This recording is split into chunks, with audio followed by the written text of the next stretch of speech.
अगर 2 मीटर लंबा सैकड़ों पैरों वाला एक कीड़ा तुम्हारे शरीर पर रेंगने लगे तो क्या होगा? दरअसल ये जीव कोई मामूली कीड़ा नहीं, बल्कि आज से 30 करोड़ साल पहले धरती पर पाया जाने वाला सबसे विशाल बहुपाद्य जीव था। इसकी चौड़ाई आधे मीटर से भी ज्यादा और लंबाई 2.5 मीटर तक हो सकती थी। उस समय धरती के वातावरण में ऑक्सीजन ज्यादा था, इसलिए इनका शरीर विशालकाय होता था। चूंकि उस समय धरती पर भूमि जीव नहीं थे, इस वजह से इस कीड़े को दुश्मन नहीं मिलते थे और इनका अधिकतर जीवन खाना ढूंढने और साथी की तलाश में निकल जाता था। लेकिन इसकी एक बड़ी कमी थी, इसने कभी भी आंखें विकसित नहीं की।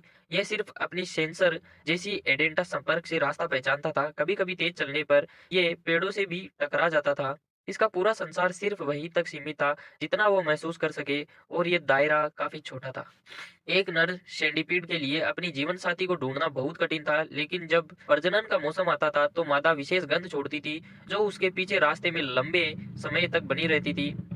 ये गंध ही अंधेरे में एकमात्र रास्ता होता था जो नर को उसकी ओर खींचती थी। हालांकि उस गंध की दिशा कई जगहों पर बिखरी होती थी, जिससे नर कीड़े को सही दिशा पकड़ने में काफी समय लगता था।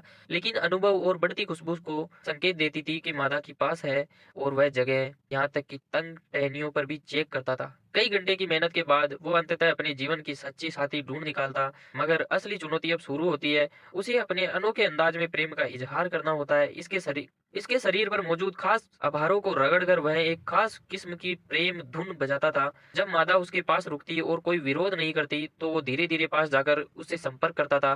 फिर दोनों सैकड़ों पैरों को आपस में सावधानी से जोड़ते हैं जिससे कोई गलती न हो। आखिरकार दोनों एक दूसरे में पूरी तरह मिल जाते हैं और प्राचीन जंगलों में सबसे भव्य प्रेम दृश्य का जन्म होता है।